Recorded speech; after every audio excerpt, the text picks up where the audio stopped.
Hi there, I'm Joey. I'm Jacob. And we are watching Star Trek for the first time. Last time on Star Trek, Hide and Q.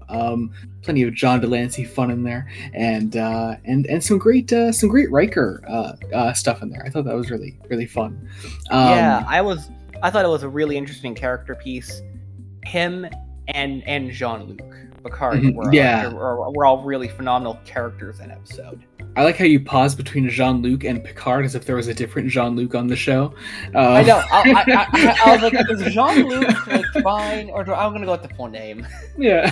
Something I was thinking about before we do this title reveal, actually, is I was literally thinking about this last night. I was like, would TNG kind of had like these weird fans at the time that were like, that thought like TNG wasn't real Star Trek, like it wasn't like the main show, that it was like a spin-off or something, especially because would it have those fans, especially because like the movies were still coming out at the time, and it was like, you know, like there were still like actual Captain Kirk adventures. I wonder if like that was like, to them that was like real Star Trek and this was just a spin-off or something. I am curious about that. So, I don't know. I'm sure people will tell us, but I'm sure also those fans that tell us will be equally as insufferable. So, anyway, today we're watching an episode called Haven. Haven? Yeah. It's kind of funny. TNG kind of has the exact opposite thing as TOS titles, with really long, pointlessly flowery titles in TOS, and then there's just like a lot of one-word titles here in TNG. It's the ultimate title for TOS I always think of is like, what was the sky is hollow, or the world is hollow and I have touched the sky. Yeah, that's it. Which always reminds me of my favorite Twitter joke, the what yonder soul doth go hence, a brother. All-time favorite Star Trek episode, you know. But anyway, we're going to see what this is all about. We're going to get a post-episode thoughts in a second. Be sure to join us then. We're about to watch Haven. Just kind of It's kind of exactly. So it's fun. It's not bad. We've seen worse in Next Generation already. Yeah, definitely. I appreciate it on a couple levels, mostly from a production standpoint, actually, because I do appreciate casting Majel Barrett in this role as Troy's mother. I thought that was really fun. It also took me a really long time to realize it was her. But I remember clocking her name in the guest credits. I was like, oh shit, Majel Barrett. But I was like, maybe it's a computer, because, you know, Majel Barrett, computer. But no, it was she was actually Troy's mother, and it took me a little bit to realize it, because I guess I'd never seen her like that before. But once you realize it, she was just really fun though. She's a very fun character. I did enjoy her, and I did appreciate also the guy playing Mr. Hom, who I kind of recognized as like really similar to that servant guy from TOS and What Are Little Girls Made Of, but obviously not the same character. I could be wrong. Seemed a similar like servant type character. Again, could be totally off the mark on that one, but I did love the connection there that they had, because I remember realizing that was the guy that played Lurch in TOS in the 60s show, and this is the guy that would eventually play Lurch in the 90s movies. Yeah. So I think that's really fun. What's funny though is too, like when you initially were like, is that the guy who played Lurch? And I looked at it, I was like, oh, it's gotta be. Because it is. And we were right, technically. We just weren't thinking of it that way, I guess. That's about where a lot of my positives end. Okay, so let's talk about Riker and Troy, though. Okay, so Riker and Troy have had a in the biggest air quotes I could possibly muster, a budding romance, if you will, since I guess the first episode. That's when I think it was the most explicit. Well, see, here's the thing: it was only this look that they showed when they first met each other, and there was this little musical cue in the background that was like, doo-doo-doo-doo, they were in love, obviously. And they have been like very, audience shortcuts. We fill in the rest. Yeah, but like, okay, so the whole plot of the episode is that Troy is supposed to be married to this guy, and Riker's kind of jealous of it, and so they sort of confront their feelings for each other, but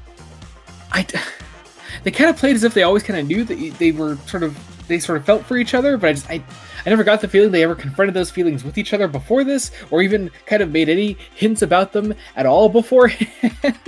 So I don't really feel this. I don't really feel this like in the slightest. I don't really get where the show's coming from with it. Maybe I'm missing something. I don't know.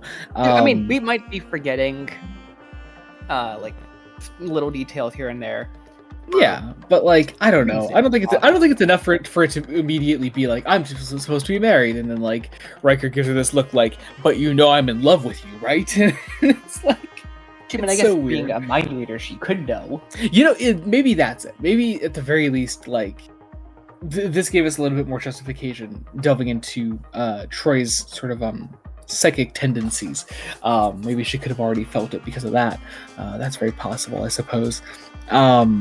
But I don't know. I just felt like we haven't done enough work in the relationship in the show to really justify an episode like this and the drama that this episode wants to create between the two of them. Because there's a scene that could be really good when Riker's in the holodeck there, and it's like, you know, I appreciate what they were doing, but again, I didn't feel like the work was already put in for me to actually feel for them as a couple. I'm with you. Confronting those feelings. Yeah, exactly. Not to echo what you just said exactly, but yeah, the work. Like I said, I don't feel like the work has necessarily have already been put in to to get there, to have us invested in this drama that they theoretically want us all invested in. Yeah. You know, it almost comes across like any random Kirk love interest. Yeah, you know what? Yeah, except these are regular, so it's not a good thing. But I mean, there are worse things in the episode, which is I'm mostly referring to whatever the fuck this Wyatt plotline was, where he was dreaming of is seeing these people in his mind, and they were having the same dreams and feelings about him, and so they were both kind of just drawing each other consistently, and then these Tyrellians found Wyatt eventually, and when Wyatt found them, he just decides to stay with them, and that's the end of this supposed marriage that's supposed to happen between Troy and Wyatt, and I don't know. What the fuck was that? I really wish I could tell you, because I don't know. I'm describing that plotline to the best of my ability, and it doesn't make any more sense out loud to me than it did in my head, and I just... I don't know. I don't get it. I think because there isn't, like, a big bad, they wanted to do drama. Yeah. They had to sort of wrap up, one of our lead characters is theoretically leaving the ship. Well, we need a really quick resolve for that in reality. Yeah. And on one hand, you know, I've praised plenty of Star Trek in the past with no like actual like big villain characters in it, but this felt weird. I guess I'm really saying like I didn't dislike it because it didn't really have like a big threat or anything.